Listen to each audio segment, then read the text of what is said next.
All right, really quick, I just want to talk about the show Love, Death, and Robots. I didn't write any notes. I watched this a few days ago, so bear with me. It's just going to be a quick thing.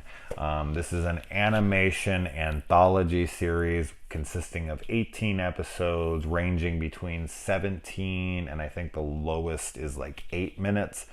And as I said, I think 17 is the most minutes. So each episode kind of fluctuates in time, varying from one to the next. And everyone is disconnected, anthology, obviously.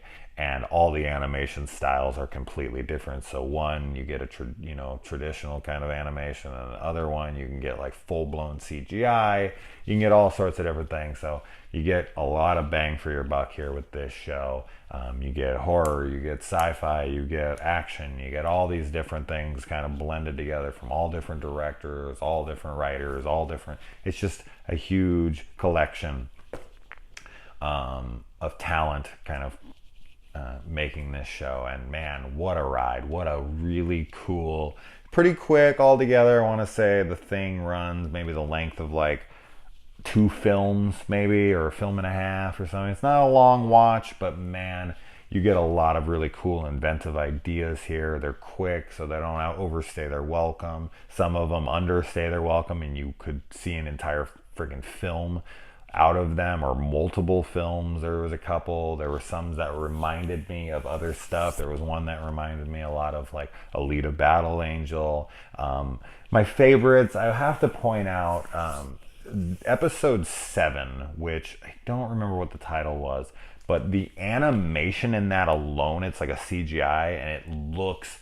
real. It is one of the closest to real life people I've ever seen in CGI animation. It was nuts. I want to see an entire film like that. I don't know what something like that would cost for an entire like hour and a half, 2 hour runtime to look like that, because I've always said that ever since I saw the trailer for Arkham City, when Hugo Strange was going and Batman was fighting people on the rooftops or whatever, and he's like, I know you're Bruce Wayne or whatever.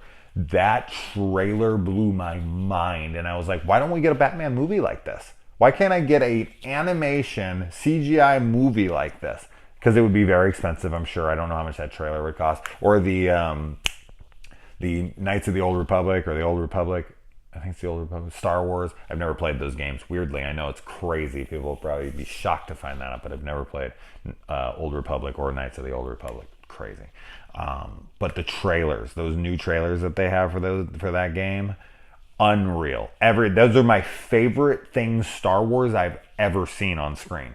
They're unreal. If you haven't seen the trailers for that game, it's mind blowing. It's the coolest shit ever. It's like, why don't I get a Star Wars movie like this? Please. Not that I don't love the Star Wars movies we're getting now. I do.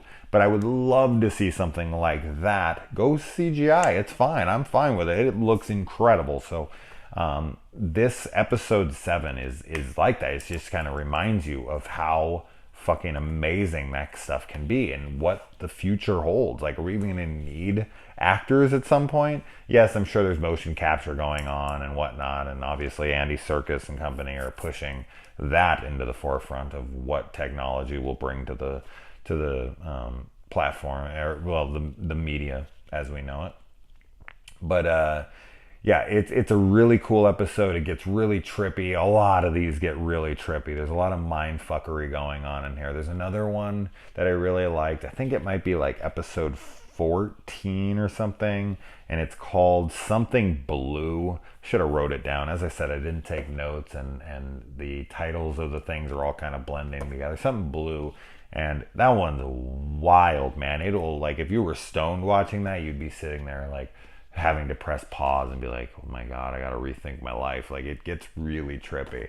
And then there's some other ones.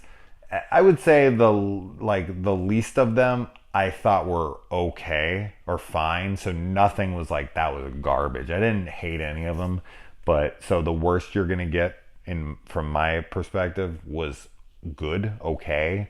And then some of the better ones are freaking excellent. So you do get a huge mixed bag as far as quality goes, but I don't think any of them are total wastes of time.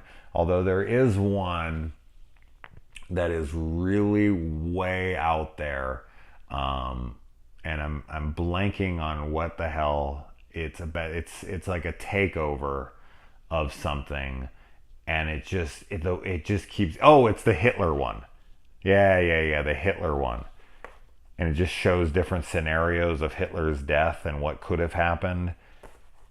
Okay, I didn't like that one. I will say I didn't care for that one. That one was really fucking silly. And then there was another one that was a little wonky as well.